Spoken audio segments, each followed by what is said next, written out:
Thank you. Hey, that's what I want. Hey. Okay. Bye.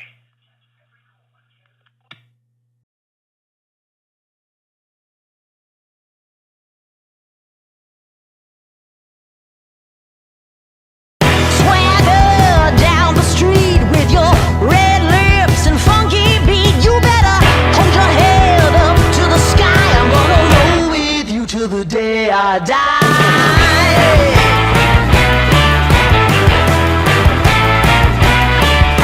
Hey, swing those hips around. Can't stop, roll back down. My ladies, short, tall, thin or wide, always down and ready to ride.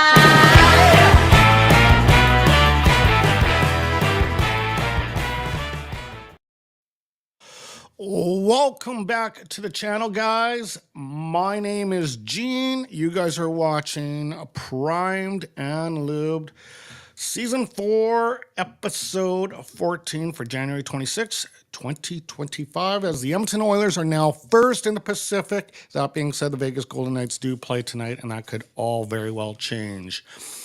Before I dive into this episode, guys, I just want to give a quick shout out to my mother, Helena, who passed away on January 13th. Just an amazing woman, strong, stubborn, and always had a smile on her face no matter what she went through. This is a woman that went through World War II, had a rough life, a very tough life, and always had a smile. So a big salute to my mom, Helena. That being said, that was why I was unable to do an episode last week, as I was once again hosting my brother at my place and had to rip apart my studio. And there was just a lot going on, obviously doing lawyer things, going to the funeral home on several occasions.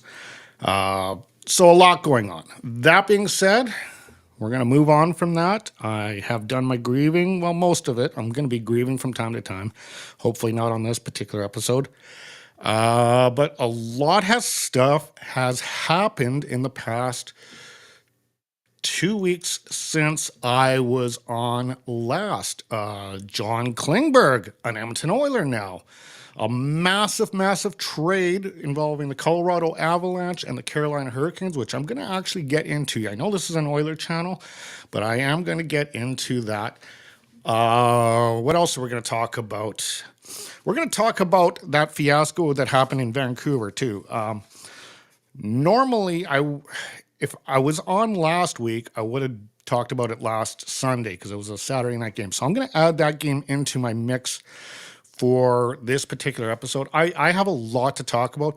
I also am going to play the full 9-minute interview with Connor McDavid after, I believe it was his Tuesday practice. And he was very, very careful with how he worded things. He didn't want to get fined or anything. There's no point of it, but he did kind of, raise a few eyebrows with some of the stuff that he did say. So we're going to get into that. We're going to talk about the 2 times that Vancouver played. They played twice. They were also, they played the Capitals, and then they went to Vancouver and then played Buffalo yesterday afternoon. So we're going to talk about all these games. So let's dive into this, guys. Let's get into the episode. So first and foremost, we're going to talk about the chaos in Vancouver. Well, I'm going to get into that after I talk about the game that was. Then we're going to get into a section called the aftermath. And I want to talk mainly about the officiating.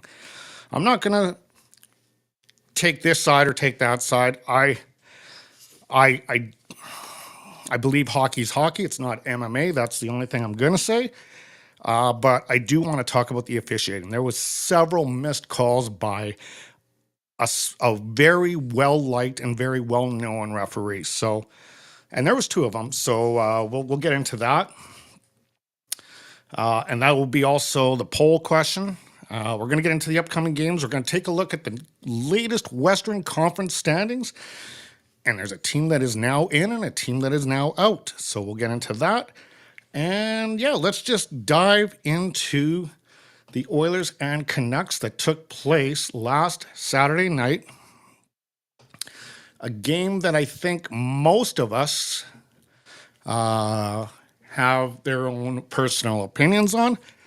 If you're a Vancouver fan, you're probably flipping out at Connor McDavid. If you're an Edmonton Oilers fan, you're flipping out at Tyler Myers.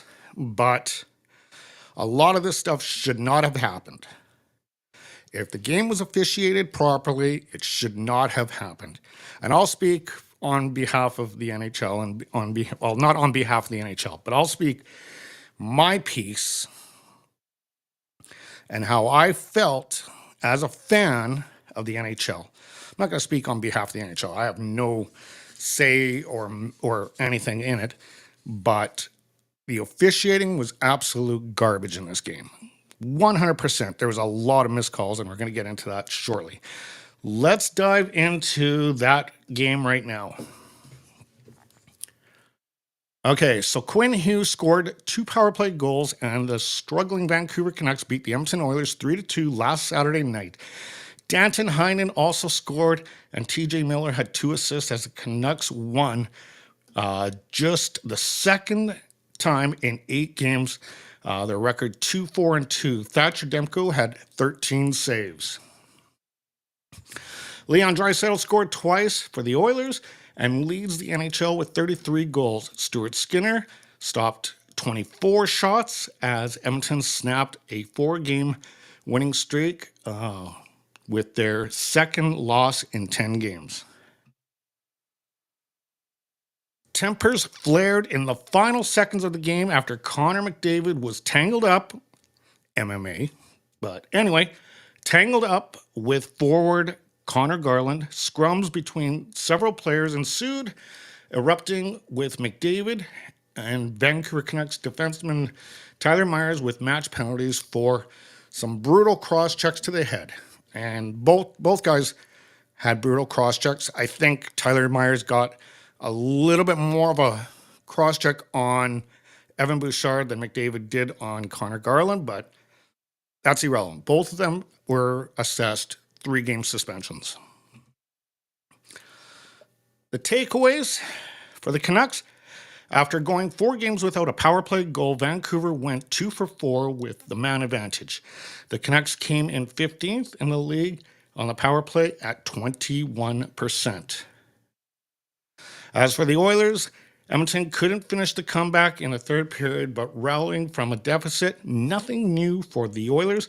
They overcame a 3-goal holes to win their 2 previous games and are 12-11-0 when giving up the first goal. Key moment: Hughes fired a shot from the top of the faceoff circle. At the 18-minute mark of the period, the puck ticked off the stick of Edmonton forward Adam Henrique and sailed past Stuart Skinner to give the Vancouver Canucks a 3-0 lead. The key stat: Hughes became the first Canuck defenseman to score 2 power play goals in a game in nearly a decade. Yannick Weber was the last to accomplish that feat on April 9th, 2015. So there you have it, guys. It had potential to be a really good game, but it was marred by the officiating. And it was brutal officiating, 100%. And now I want to talk about the aftermath of that particular game, because there is a lot that we need to discuss about this. And after that, I am going to play the full 9-minute interview that Connor McDavid had with the press on his first practice back. The one good thing about him being in practices is him and Klingberg. Klingberg's really getting thrown into the fire because he's trying to defend Connor McDavid. So Klingberg, I think, will be ready when he's ready to actually play. Let's get into the aftermath, though, right now. Okay, so Wes McCauley and Chris Lee were the officiated that game. Wes McCauley is known for in the media because of some of his calls and how animated he gets and all that kind of stuff. I don't know many officials in the NHL, but I do know who Wes McCulley is, and he is a well-respected referee. He called some of the games in the Florida series. Normally, he does a good job, lets the teams play, and on that particular Saturday, he definitely let the teams play. There were so many missed calls throughout that game, and it really showed me a lazy side to him because when things got really out of hand and Connor Garland was pinning McDavid to the ice and grabbing and holding him and all that and nothing being called, and then all of a sudden it turned into that cross-checking mess. The one thing that really stood out for me was when he was calling the penalties, saying a match penalty to McDavid, a match penalty to Myers, and then everyone on the ice, a minor. And that to me is a lazy call. That's a lazy way to go about it. Everyone on the ice, a minor. I've never heard that call before. So I'm going to be honest with you. If players have to be, and this is going to be the poll question, if players have to go into media scrums and be asked for their accountability on a loss and why they let that goal go in or why they didn't defend that properly or why this happened, why that happened when they lose, and are constantly under scrutiny, why are the officials not? And that's going to be the poll question I'm going to have for you guys on this episode. There needs to be way, way, way more accountability going forward. Now, I'm going to play you the Connor McDavid. It's about 9 minutes long. His take on all the events that happened in that game.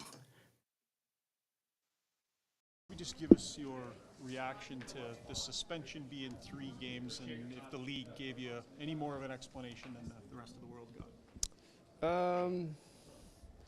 I don't have too much to ask, or sorry, too much to add. Lots been said about it. A lot of people talking about it. The league made their decision. I don't necessarily agree with it. I'm not saying that there shouldn't have been any penalty or any suspension or anything like that. Maybe I just, it might be a little bit harsh, but understand their decision and move on. What about the lead up to your cross check? How did you see that with Garland? How did I see it? I mean, I'm just trying to tie the game. I'm not really looking to engage with them. Obviously, there's lots of holding down. He holds my head down for a little bit and stuff like that. But I can't have that reaction. Obviously, I know that. Everyone knows that. Not the reaction that I'm proud of or that anyone wants to see out of me. And I understand that. And that being said, obviously, there's lots of infractions going on there. Maybe the whole thing's avoided with a blow of the whistle or something like that. So, but again, I can't have that reaction. Or did you see that neither referee had his hand up? I did not. I had my head between my legs, so I didn't see what the ref's reaction was. So you're waiting for, you thought in your own mind, the longer this goes, there's going to be a whistle on it. Yeah, I think the longer obviously I know where we are in the time of the game and how much, what we're trying to do, and the longer it goes, the more you're thinking there's going to be something. But I understand that the refs have a hard job, and with that being said, my job's hard too. Everyone's got a hard job. That's why we're in this business. So, yeah. So one of the things that's come out of this over the last couple of days is, in an NFL game on a Hail Mary pass, if there's interference with 1 second left, it's interference. And in soccer, if there's a penalty in a box with 5 seconds left, there's a kick. But in hockey, that penalty that gets called all day doesn't get called in the last 30 seconds. Are we just stuck with that? Is that our game, or what do you think? It certainly seems like that. It certainly seems like that's the way it's going. I think everybody as players across the league, not just me, not just guys in this room, but I think across the league just want to see the game called. A penalty in the first is a penalty in the third. A penalty in October is a penalty in April. So you know, I think guys just want that standard, want that consistency, I would say. I would say that's a big part of it, is just the consistency, you know, which is tough to ask for, you know, that goes from game to game, ref to ref. So, again, as I said, the refs have a hard job. I have nothing but the utmost respect for the refs and the work that they do. It's a thankless job. It really is. But with that being said, you know, just call the game. To start the season after that Winnipeg series, we're going back a few years, you kind of said, I'd like the rule book to be called. Is that kind of what you're getting at here? Do you feel kind of that way again a little bit? I mean, if any player around the league is asking for anything other than that, that would be surprising. I think that's what fans want. I think that's what media want. I think that's what the league should want. The rule book's there in place for a reason. Just because maybe one guy draws more than another guy, or one team draws more than the other team, then that's the way it is. You know, if it's 4 penalties to 1, then it's 4 penalties to 1. You know, it's just you just want to see it called. But again, I'm going to keep hammering this away. I don't have a problem with the refs. I got a lot of respect for them. You know, I can't have that reaction no matter the situation. Have you noticed, like the statistics would show this last season here, that on a game-to-game basis, you're not getting as many calls as you had in previous years, even 2-3 years ago. Have you noticed a difference in what isn't getting called and what isn't? And have you sensed that you're not getting those calls this year? It feels like as a team we're drawing less. I'm sure the numbers would say that too, but just from the eye test or the field test, like, it feels like our team struggles to get power plays. You know, we get maybe two a night, maybe less. So I definitely noticed that this year.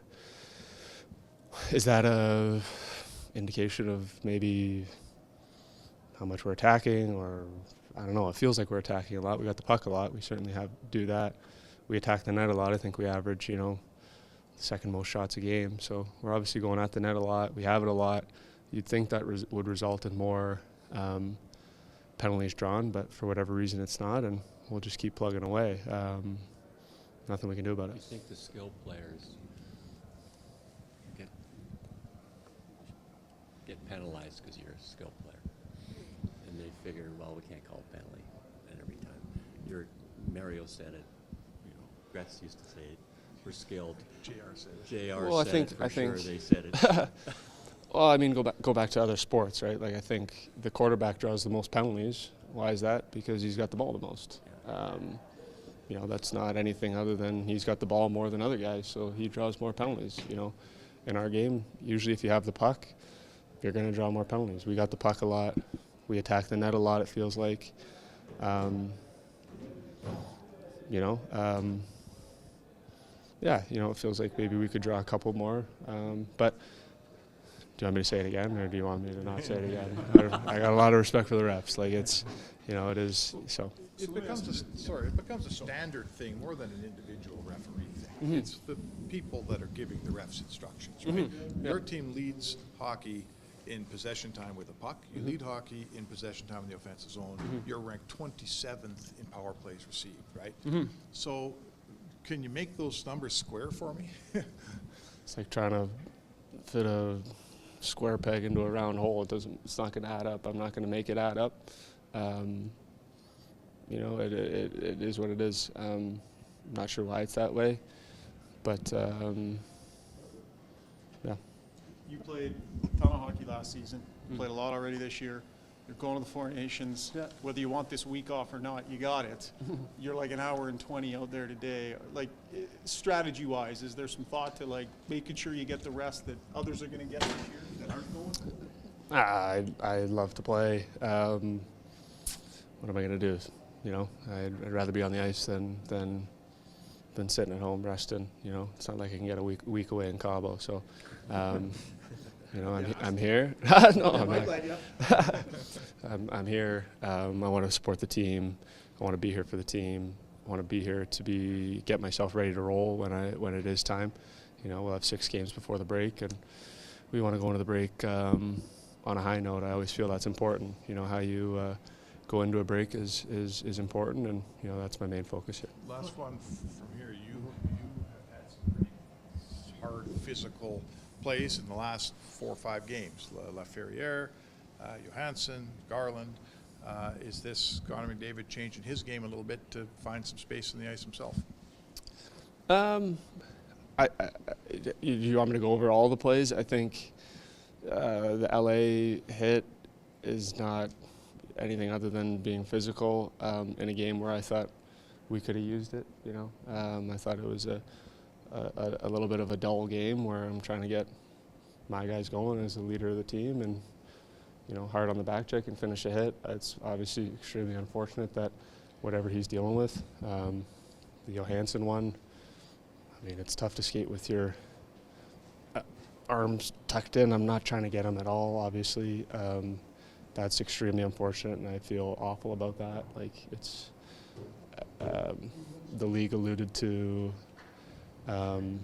history in the suspension. I am not sure I have that necessarily that history of being a dirty player. With that being said, they made their decision based on whatever they based their decision on. I would have to think that it's not all based on one play. I would think that there's lots of influences that go into their decision, which is unfortunate. It's unfortunate that that's the way it is. Yeah, I don't think. Obviously, I'm not trying to hurt guys. Every game I go out there, I'm thinking, how am I going to score? How am I going to make plays? How am I going to help the team win? It's not, who am I going to elbow next? Like, that's not who I am. I don't think anyone here thinks that. An unfortunate week. There you have it, guys. Some very, very calculated comments by Connor McDavid. He was very careful, tiptoed around a lot of stuff, and I did, on several occasions, apologize that he wasn't trying to attack the refs. But the common theme that he had in that conversation was consistency. Now, guys, the ice surface is 200 by 50, okay? 200 feet by 50 on the sides, okay? Soccer fields are much, much larger. So I'm going to give you guys some food for thought. Why do they seem to call it more accurately in soccer? And when they do get it wrong in soccer, they have the eye in the sky technology. When is the NHL going to incorporate the eye in the sky technology for some of these offside plays? And that, look, I don't want to get into a bitch fest again about the officiating, but I am in total agreement with what Connor McDavid had to say, that a penalty in October should be the same penalty in April and May. There needs to be consistency. I'm going to leave it at that. You guys can think about it all you want. Before I get into the Oilers Capitals, I want to talk about the massive trade that happened 2 nights ago. And this is probably going to be the biggest trade. It didn't take place with the Edmonton Oilers, but it's going to be the biggest trade I think that we are going to see this year.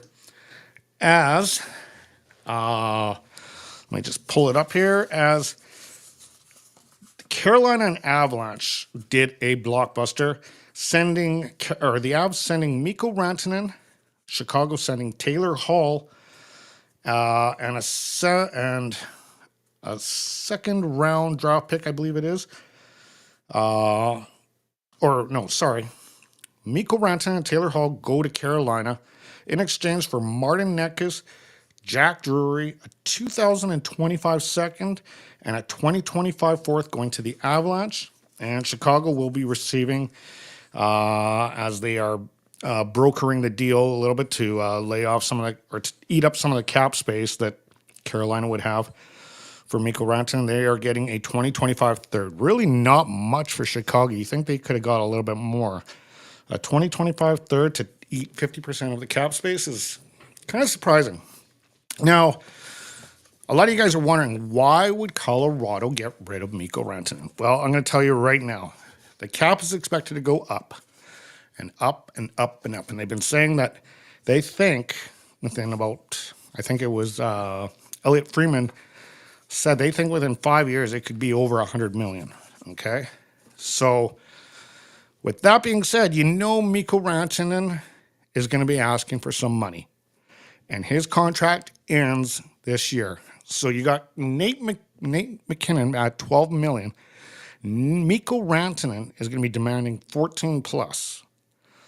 So you got a problem there with your best player getting less than your second best player, and I believe Nate McKinnon has still quite a bit of term left on his contract.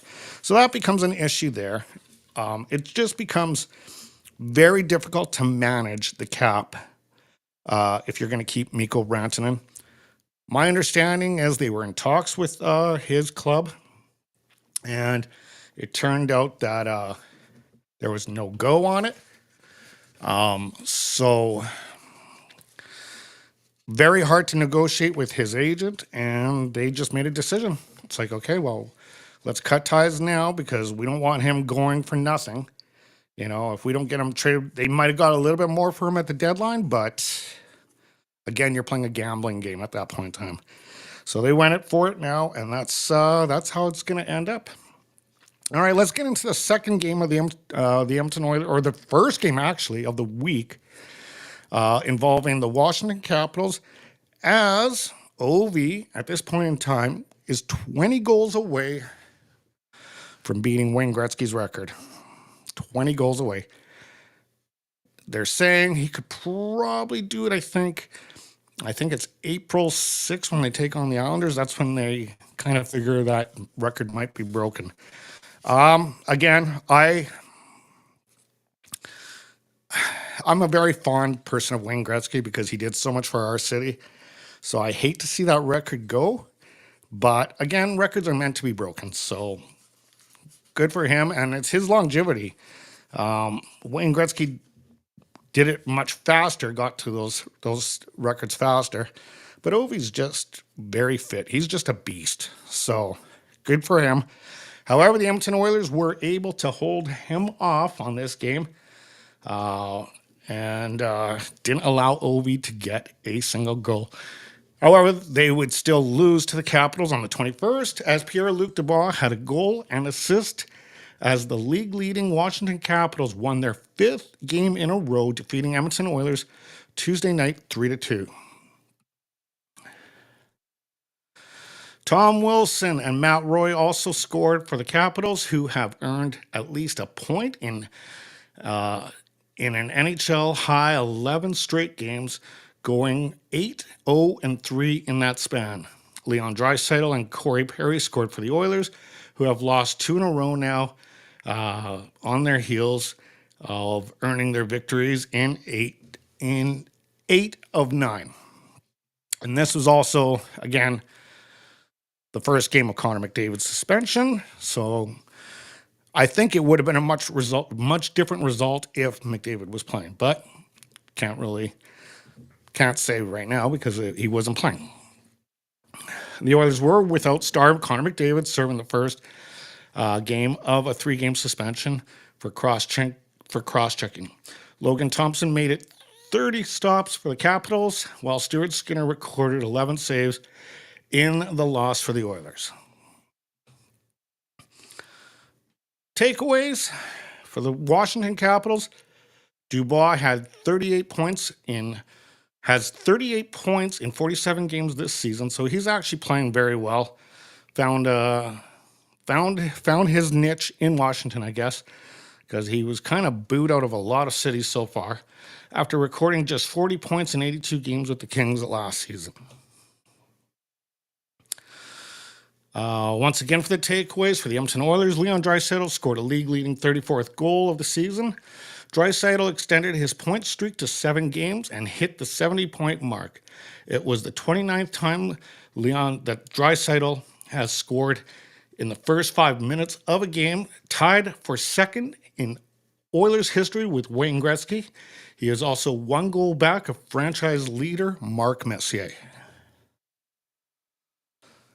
Key moment: Washington made it 3-1 less than 4 minutes into the third period as Lars Eller slid a backhand through Skinner's legs and went off the post, but came out and Dubois slammed home his 9th of the season. Key stat: Edmonton came into the game with a 17-3-3 record, when scoring first, but the Capitals have proven to be the best team in the league at staging comebacks. They are 15-5-2 when allowing the first goal of a game. All right, so there you go, guys. It was a decent game. I think it would have had a much different result. And if McDavid was playing, I think he would have been the X factor 100% because the Oilers really played a good game. Ovi was happy that McDavid wasn't playing.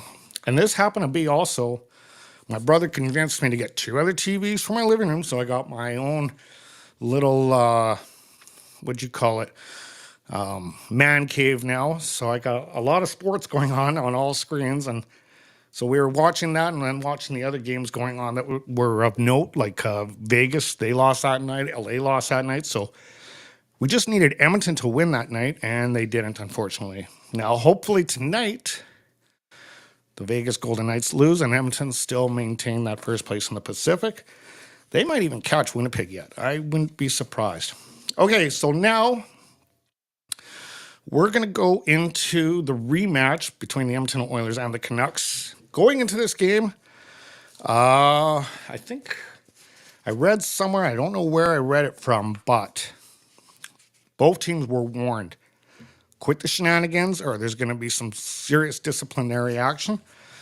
And it was a much more wild or much less of the antics as opposed to the Saturday night game. So again, I told you my thoughts on the first game that happened on that Saturday. Not very pleased with the officiating, but this game was definitely officiated a little bit better, I would say. All right, let's get into Canucks Oilers. This time it was at Rogers Place in Edmonton. All right, Zach Hyman had 2 goals and an assist. Leon Draisaitl had a goal and 2 assists. And the Edmonton Oilers beat the Vancouver Canucks 6-2 on Thursday night. So definitely got some sweet revenge in this game. Adam Henrique, Ryan Nugent-Hopkins, and Kasperi Kapanen also scored for the Oilers, who won 9 of their last 12 games. Calvin Pickard was in net, made 24 stops in net. Brock Besser, Philip Hronek replied for the Canucks, who have lost 8 of 10. Thatcher Demko, 28 saves. Now, on a side note, the Canucks team right now is a mess. There's a lot going on, and there was another post that Thatcher Demko might want to be out of this team with all the stuff that's going on between TJ Miller and and Pedersen. So, yeah, there's a lot of stuff going on. Tockett's on the hot seat. It's just, this is a team that pretty much has the same roster from last year and currently are not in a playoff position as of now. All right, and I'm going to move on. Takeaways. The Canucks' Demko has been nowhere near Vezina finalist form from last season. He fell to 3-5-3 with the loss. Oilers' Draisaitl extended his overall point streak to 8 games and his home point streak to 17 games. He has at least 1 point in 22 of his last 23 games. Key moment. The Oilers grabbed a 2-0 lead on the power play with 5:38 left in the first period as Ryan Nugent-Hopkins came from behind the net and sent it to Leon Draisaitl, who blasted a league-leading 35th goal of the season. Just 20 seconds later, Matthias Ekholm sent a backhander behind the net to Adam Henrique, who scored his 7th of the season. So the Oilers were cruising in this game. The key stat, the Vancouver Canucks outscored their opponents at even strength in just 3 of their last 16 games and haven't won consecutive games in regulation since late November. So this is a team really reeling right now. Compared to what they were last year, they were pretty much, look, if Brock, and I still believe this, if Brock Besser did not have that blood clot in his leg, they could have very well beat the Edmonton Oilers in that round. I think he was a huge X factor in that series, or having him out for Game 7 of that series. Zach Hyman had 2 goals. Okay, so we're done that. Let's move on to the Sabres and Oilers. Like I say, this is a bit of a long episode because I am catching up from missing last week. And yesterday afternoon in the Rogers Place in Edmonton, Ryan McLeod returned, and that's one guy that I do miss. He was a fast skater, and that it's nice to see him back. Let me just cue up that game. There we go. We'll finish this one up. So Ryan Nugent-Hopkins scored 2 goals to help beat the Edmonton Oilers, or to help beat the Buffalo Sabres 3-2 on Saturday. Edmonton improved to a 21-6-1 in its last 28 games. It also moved to first place. Yay!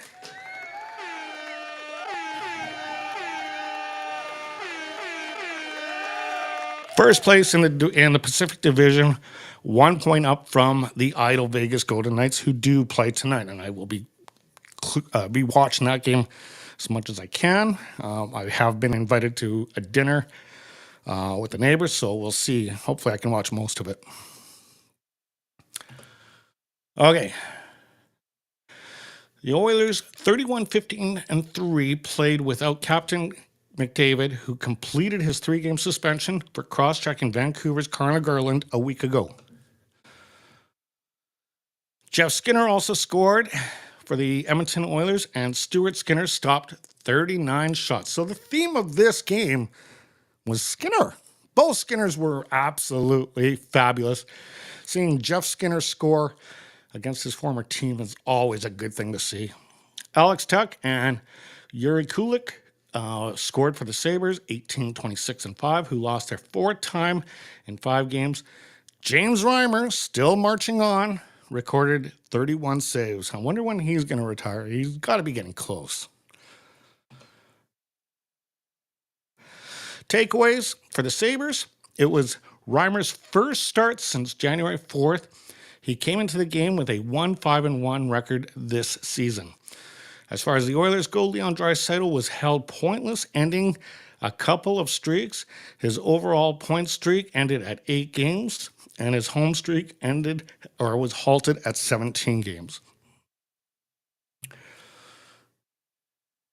Key moment. Buffalo appeared to tie up the game with 3:43 to play, but it was determined that Kulik kicked the puck into the net. No goal. This actually, the last couple of games were officiated pretty decently. But again, it boils down to the consistency, and I've said in my piece on that. Sabres went 0-3 on the power play, and the Oilers were 0 for 1 with the man advantage. All right. So we got the games out of the way. Now we take a look at where everything is aligning up in the Western Conference as we take a look at the standings and we take a look at the new playoff pairings. And let's get into that right now. So from the last time I was on, which was early January, I believe. Well, it was 2 weeks ago. Winnipeg Jets remain even in first place. Edmonton now is in second place overall.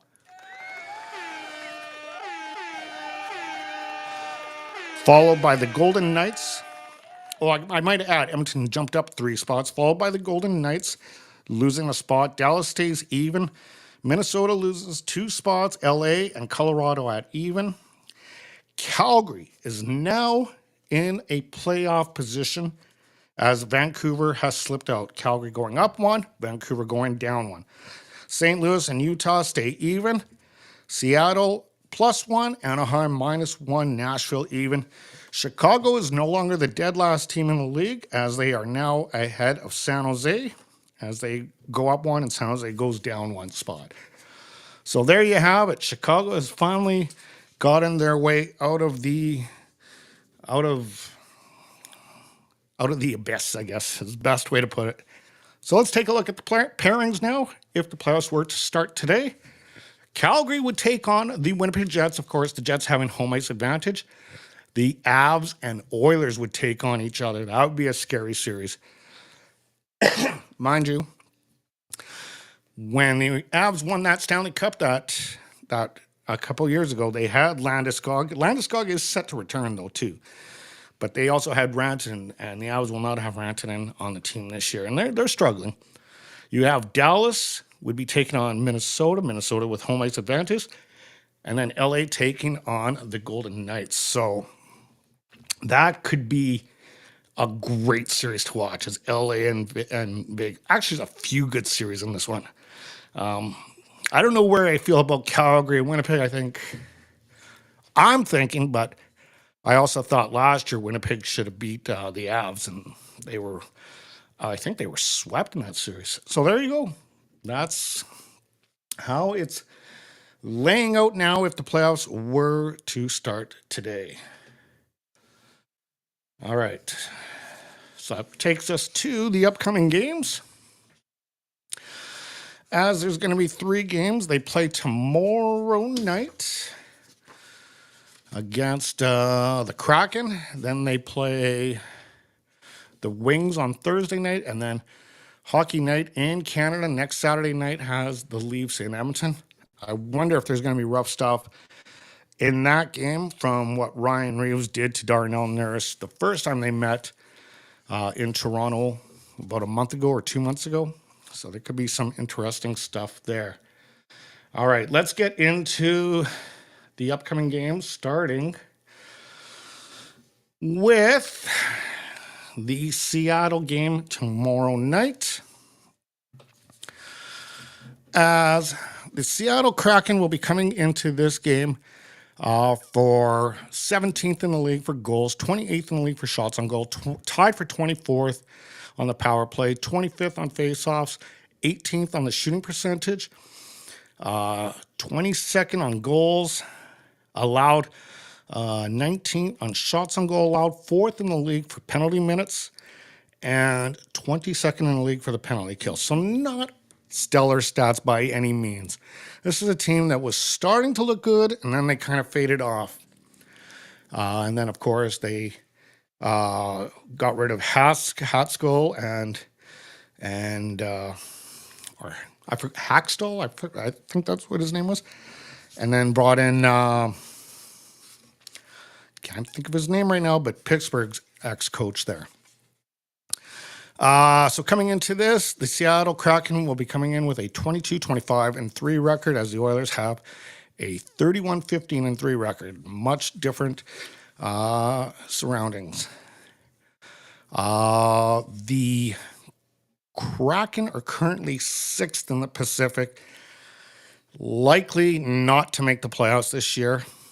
Joey Decord is expected to start with a 2.43 goals against average and a 9.16 save percentage, 1 shutout. Let's move on to the next game, as the Oilers will take on the Detroit Red Wings. Again, this is a homestand for the Oilers, as all the games will be in Edmonton. The Red Wings are coming into this with a 23-21-5, 7th in the Atlantic. Another team that it should be, in theory, an easy game for the Edmonton Oilers. But again, the Oilers struggle against the poor teams. I don't know what it is. Detroit, 22nd in the league for goals, 29th for shots on goal, 5th in the league for the power play, 17th for faceoffs, 13th in the league for shooting percentage. As far as goals allowed, 23rd. Shots on goals allowed, 22nd. 3rd in the league for penalty minutes. And you notice the last 2 teams, I think Seattle had 2nd in the league, they're 3rd in the league. So you know the penalty minutes are one of the huge factors of why they're not that good, because they're spending a lot of time in the box, which means they're spending a lot of time defending. And they are 31st on the penalty kill. Okay, with the record, I already mentioned the record there. We're going to go with Cam Talbot, former Edmonton Oiler goaltender, should get the start for this one. His record is 13-10-2 with a 290 goals against average, 906 save percentage. So Cam Talbot is still pretty legitimate. Still a pretty good goaltender. He has 2 shutouts. Skinner again, 269 goals against average and a 902 save percentage. So Cam Talbot is definitely a factor for that team still, but that team is not a factor for the playoffs, and I don't anticipate they will make it. Finally, they will close off this week against the Maple Leafs. And again, this is a game that has potential for some explosiveness, as back again 2 months ago, Ryan Reeves absolutely nearly took Darnell Nurse's head off, and I wonder if there's going to be retribution for that. Anyway, going into this one, the Toronto Maple Leafs, a much better team. They are 11th in the league for goals, 14th in the league for shots on goal, 15th in the league for the power play, 5th in the league for faceoffs, tied for 10th for shooting percentage. They are tied for 11th for goals allowed, 20th in the league for shots on goal allowed, 11th in the league for penalty minutes, 12th in the league for penalty kill. Joseph Wall likely to get the start with a 267 goals against average, 907 save percentage, 1 shutout. And again, Skinner likely to get that. The last 10 games, they're 5-5. So kind of a mixed batch of what Toronto's doing. Edmonton, of course, 7-3. And there you have it, guys. That's going to be the upcoming games. I kind of whistled through that because this episode is already getting to be a little bit long. And that takes us to the poll question. Again, the poll is now being done on X. I just seem to get a little bit more people participating in it, and I want to continue with it. And the poll question we have, again, is about the officiating. And question I have for you guys out there, and it's just a simple yes or no. If players have to be held accountable in media scrums, do you think officials should be? Simple yes or no. Scan that QR code. It'll take you directly to my X page where you can place your votes on it. I will display the results next week. And this is last week's results right now. As I asked you, will Alex Ovechkin score 22 more goals, and at that time it was 22, this season to pass Oilers legend and first ballot Hockey Hall of Fame inductee Wayne Gretzky? 100% of you guys said yes. So that kind of sucks. I'm going to be honest with you. That kind of sucks. I don't really want to see it happen, but it's inevitable. It's going to happen eventually, whether it's this year or, yeah, it'll be this year because they're likely playoff bound as well. So, yeah, that's unfortunate.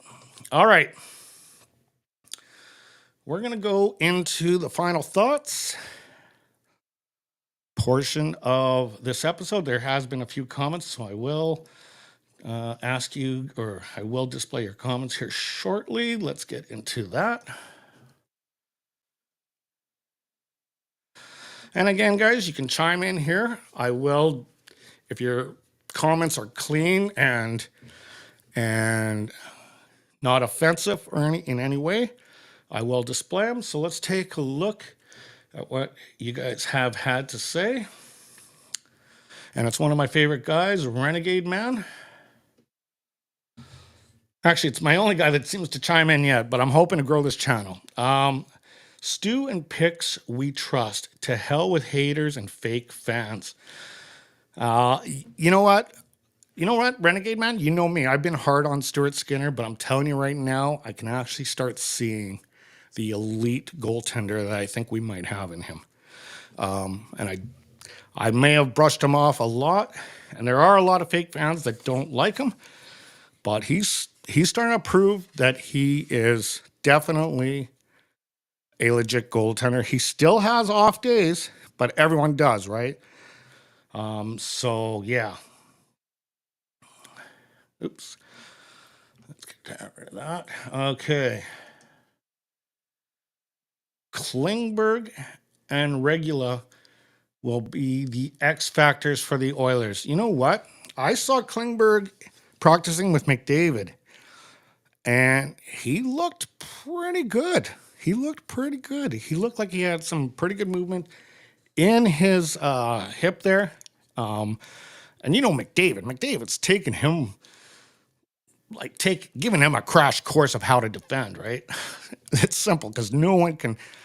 He's the fastest skater in the NHL. So if you have to be in practice trying to defend against McDavid, you're gonna be looking pretty good. I believe Savoy will make the team by the latest next season, earliest this year in the playoffs. Ooh.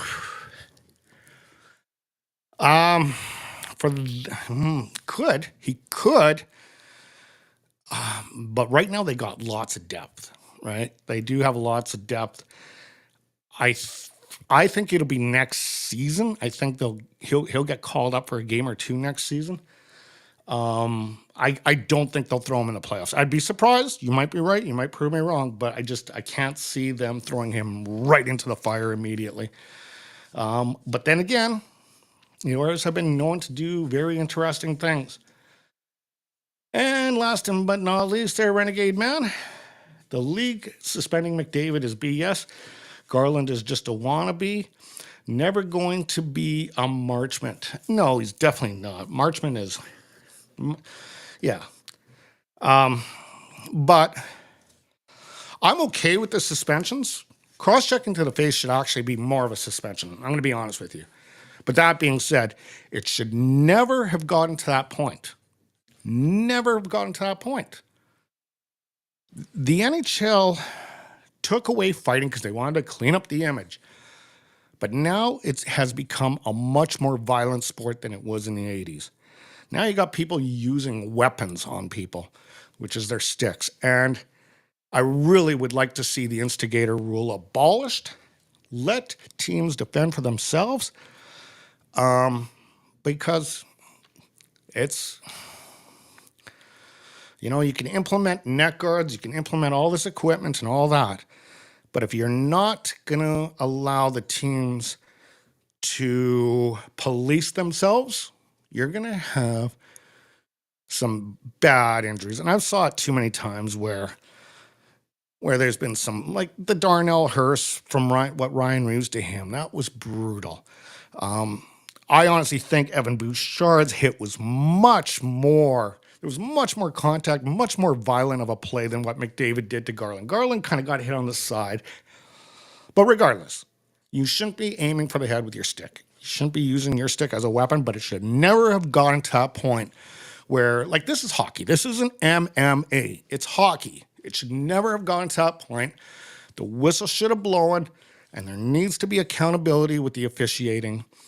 I would love, like I said, for me, on the poll question, I'm totally in favor of these guys held in media scrums and having to, having the journalists saying, why did you not do this? Why did you do this? Why was that called? Why was that? And really be under fire. I think that would change a lot of stuff because right now they are not. They do their officiating and that's it. And they walk away and go to their next city. So that's all I got for you guys today. This was an hour-long episode, which is kind of nice, and it's nice to be back. But again, now I should be, well, actually, I'll be taking another pause in a couple of weeks when the Four Nations tournament starts, so I'd like to get a little consistency on it. But yeah, so again, just a nice, warm thank you to my mother for everything she has done for me. An amazing woman. That's all I got to say. Guys, I'm out of here. You guys have a good week. We'll see you next week.